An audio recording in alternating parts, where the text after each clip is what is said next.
They can't break the sun, or they can't break water. So you're saying they're not breaking down sunlight, they can't, you're saying, and they can't break down water into something else? So you're saying you don't think they're decomposers? That's a hard choice because I kind of agree with both. Every student comment is an opportunity to keep building a culture of respectful discussion. If you ask a broad question, then any relevant student response is acceptable and deserves an accepting response. If a student shares an idea that reveals a misconception, it's usually best not to tell them their idea is wrong right then. Instead, ask them to share more of their thinking and see if other students disagree or are able to correct the idea themselves. If necessary, you can add accurate information later on. I would make them go away because I think it would be bad for them.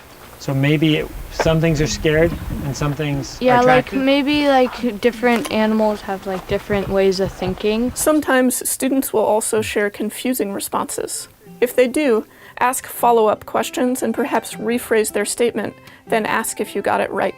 If a response is off-topic, kindly point out that it's off-topic and restate the question. If some students become long-winded, you might need to politely cut them short by asking them to wrap up their thought, or by summarizing it for them and tying it back into the topic yourself.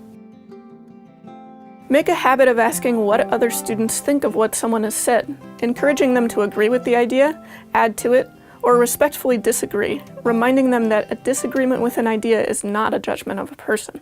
It looks like bird poo. Oh, so like one of your explanations is that white stuff might be bird poo. What do you guys think of that explanation? Good. Yeah, it's reasonable. You know, it's cool. It's really cool. Totally cool to agree. It's totally cool to politely disagree too and come up with a different explanation for it. Use wait time after you ask a question to give space for all students to think. Research shows that 3 or more seconds of wait time increases how many students respond, encourages more thoughtful responses, and promotes a culture of discussion with multiple voices and perspectives.